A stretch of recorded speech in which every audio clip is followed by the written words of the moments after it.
Yo, what's going on YouTube? My name is Donnie Lamb and welcome to another video. Today we're going to be looking at 5 rookie wide receivers and their trading card values, and I'm going to give my opinion on why I think these players' values can go up in the next couple of seasons. When we look at these cards, we're going to look in the base Prism set because that's kind of like Panini standard. So that's going to give us a rough idea of where these guys are at with their card values. The first player we're going to look at is Antonio Gandy Golden for Washington football team. I think because of kind of how Washington has had their QB scenario, like Haskins wasn't that great of a thrower. Alex Smith came in like, what was it, halfway through the season and took over, and then he got hurt, and then we had the third string come in. The quarterback situation was a mess for Washington, in my opinion, like the whole year. I'm surprised they got as many wins as they did, but their defense is amazing.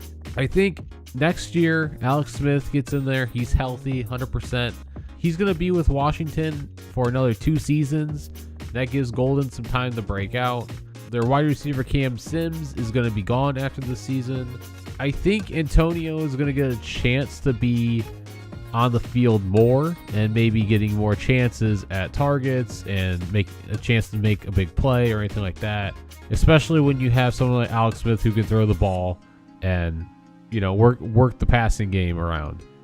And I think the biggest reason why I want to throw Antonio out there is because his cards are super cheap. We haven't seen any playing time of him, so it's kind of hard to get an idea where his talent is. But from his college highlights, you know, he's one of those guys that can go up and get the ball if you just throw it up. He's one of those caliber players. I just have a feeling that if he gets going and they get him some opportunity, he might be a breakout wide receiver for him.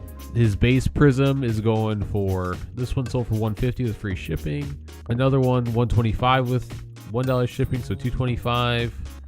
That one was a little bit overpriced. A base and a parallel for about $5. Another base for $150.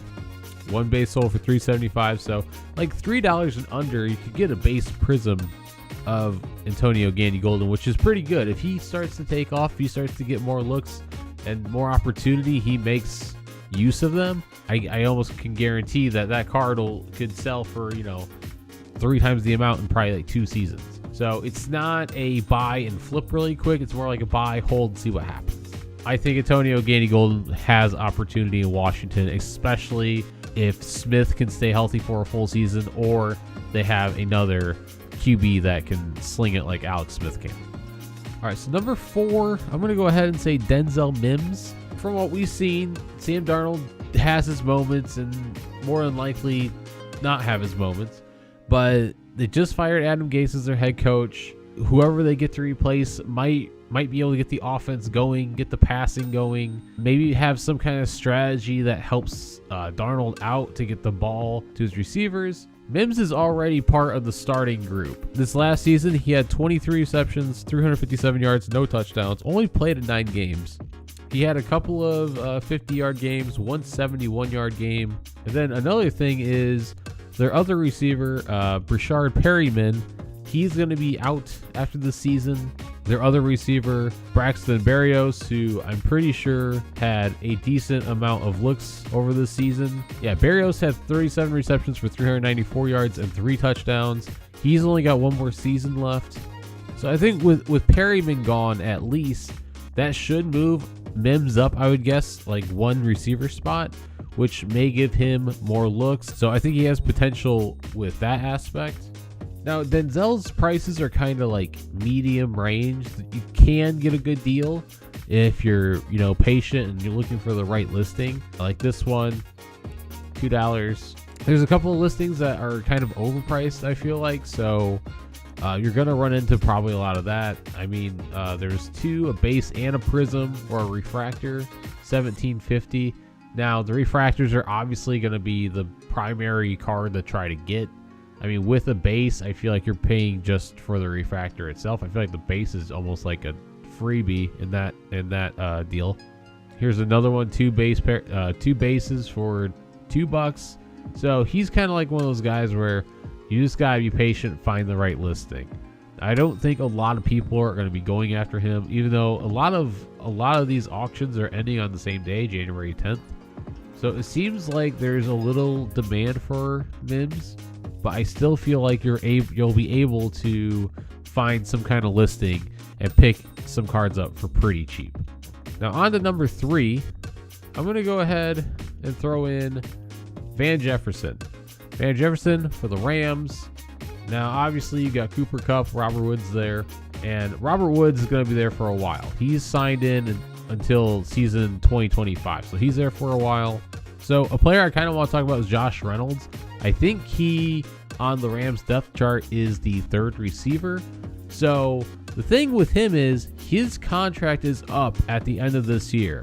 Why that is significant is because the Rams have no cap space. They have nothing they could really do in the offseason as far as I'm aware of.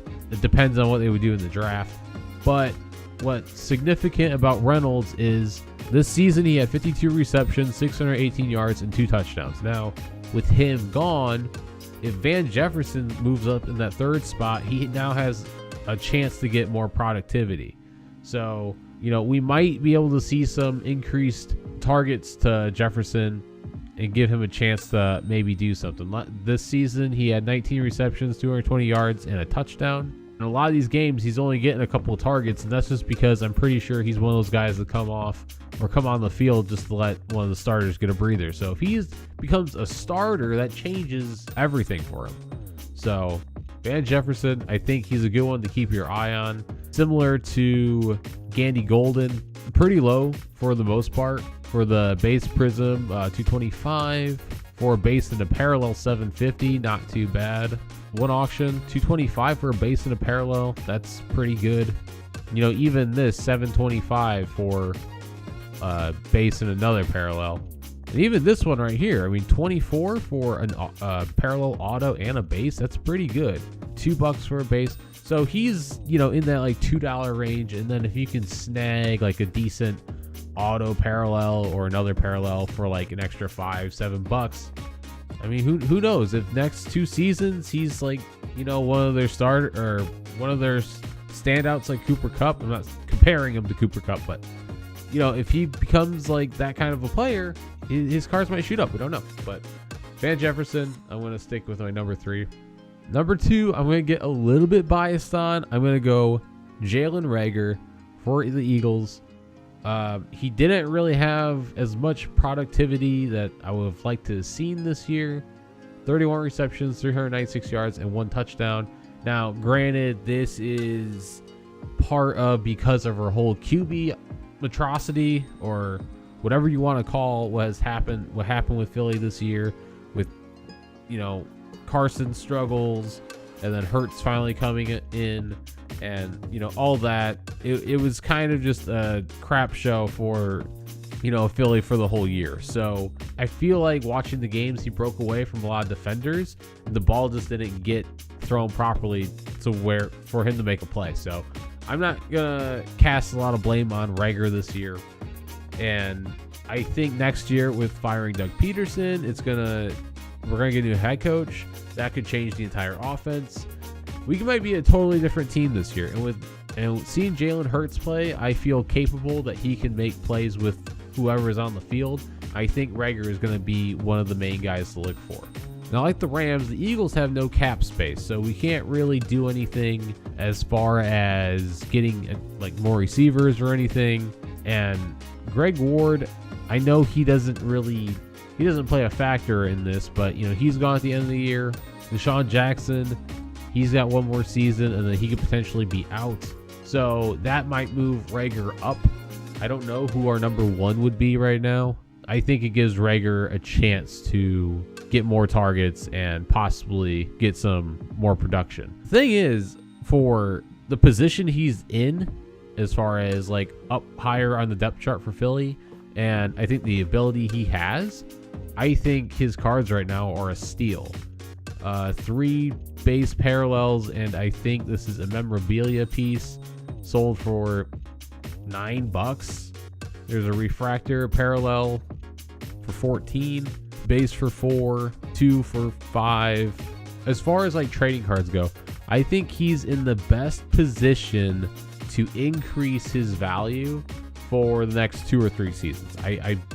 because of Jalen Hurts and his throwing ability, and with the possibility of us getting an entirely new offense that can help that aspect out, the passing aspect out, I think he's in the best spot for like coming off a down year. That's my take. It's a little bit biased, sure, but I'm going to roll with it. I've been investing hard in Jalen. So we'll see what happens this season.